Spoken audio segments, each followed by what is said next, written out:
நம் உடலில் உள்ள கார்டியோவாஸ்குலர் சிஸ்டம் என்பது இதய துடிப்பு, இரத்த குழாய்கள் மற்றும் இரத்தம் இவற்றை உள்ளடக்கிய அமைப்பாகும்.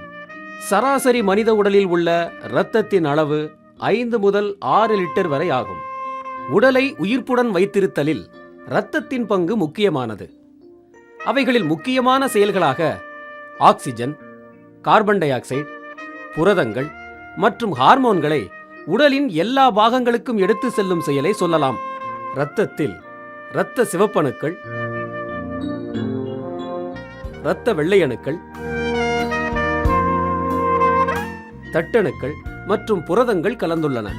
மேலும் இரத்தம் கொலஸ்ட்ராலை உடல் முழுவதும் சுழலச் செய்கிறது. பொதுவாக கொழுப்பை இரு வகைப்படுத்தலாம். முதலாவது LDL, இது தீமை விளைவிக்கும் கொழுப்பு. இரண்டாவது HDL, இது நன்மை விளைவிக்கும் கொழுப்பு. இரத்தத்தில் LDL-இன் அளவு சராசரியாக இருக்க வேண்டிய அளவை விட அதிகமாகும் போது ஹைப்பர் லிபிடிமியா ஏற்படுகிறது.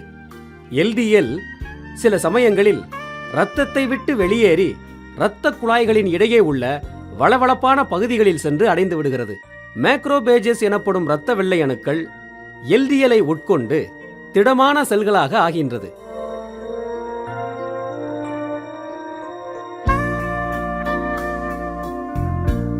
இந்த செல்கள் தங்கள் மேலுறைகளை கிழித்துக் கொண்டு பிளேக் எனப்படும் லிபிட் லேயர்களாக மாறுகின்றன. இந்த லிபிட்கள் கொஞ்சம் கொஞ்சமாக அதிகமாகி காலப்போக்கில் இரத்த நாளங்களில் அடைப்பை ஏற்படுத்துகின்றன. இந்த அடைப்பு இதயத்துக்கு இரத்தம் கொண்டு செல்லும் கரானரி ஆர்டரிகளை அடைத்துக் கொண்டால் மாரடைப்பு ஏற்படுகிறது. மூளைக்கு செல்லும் இரத்த குழாய்களில் அடைப்பு ஏற்பட்டால் ஸ்ட்ரோக் ஏற்படுகிறது. ஆரம்ப காலகட்டங்களில் இந்த அடைப்பின் அறிகுறி வெளியே தெரிவதில்லை. ஆகையால் உடல் பரிசோதனை செய்யும் போது இதற்கான செக்கப்பையும் சேர்த்து செய்வது மிக அவசியமான ஒன்று. இதயமே கார்டியோவாஸ்குலர் சிஸ்டத்தின் பிரதான உறுப்பாகும். இதயமே ஆக்சிஜனும் புரதங்களும் மிகுந்த இரத்தத்தை உடற் செல்களுக்கு பாய்ச்சுகிறது. இதயம் இயங்குவதற்கு ஆக்சிஜனும் புரதங்களும் தேவைப்படுகிறது. கரானரி ஆர்டரிகள் இதயத்தை சுற்றிலும் இரத்தத்தை செலுத்த உதவுகின்றன. ஆரோக்கியமான இதயத்தில் இரத்த சிவப்பணுக்கள், புரதங்கள் முதலானவை தங்குதடையின்றி இரத்த குழாய்களின் மூலம் இதயத்திற்குள் பயணிக்கின்றன. இரத்த நாளங்களின் சுவர்கள் வளவளப்பாகவும் ஒரே சீராகவும் அமைந்துள்ளன. காலப்போக்கில் பிளேக் எனப்படும் கொழுப்பு லேயர் இந்த சுவர்களில் சிறிது சிறிதாக படிய ஆரம்பித்து இரத்த நாளங்கள் கடினமாகி குறுகச் செய்கின்றது. இதுவே ஆர்டீரியோஸ்கலரோசிஸ் என்பதாகும். இந்த நிலையையே கரானரி ஆர்டரி டிசீஸ் என்கிறோம். இதற்கு மருத்துவம் செய்து கொள்ளாமல் விட்டுவிட்டால் இது மாரடைப்பில் கொண்டு சேர்த்துவிடும். இந்த கரானரி ஆர்டரியில் அடைப்பு இருப்பதால் இதயத்திற்குள் இரத்தம் செல்ல முடிவதில்லை. பெரும்பாலும் மாரடைப்பு இரத்த நாளங்களில் இரத்தம் உறைவதாலேயே வருகிறது.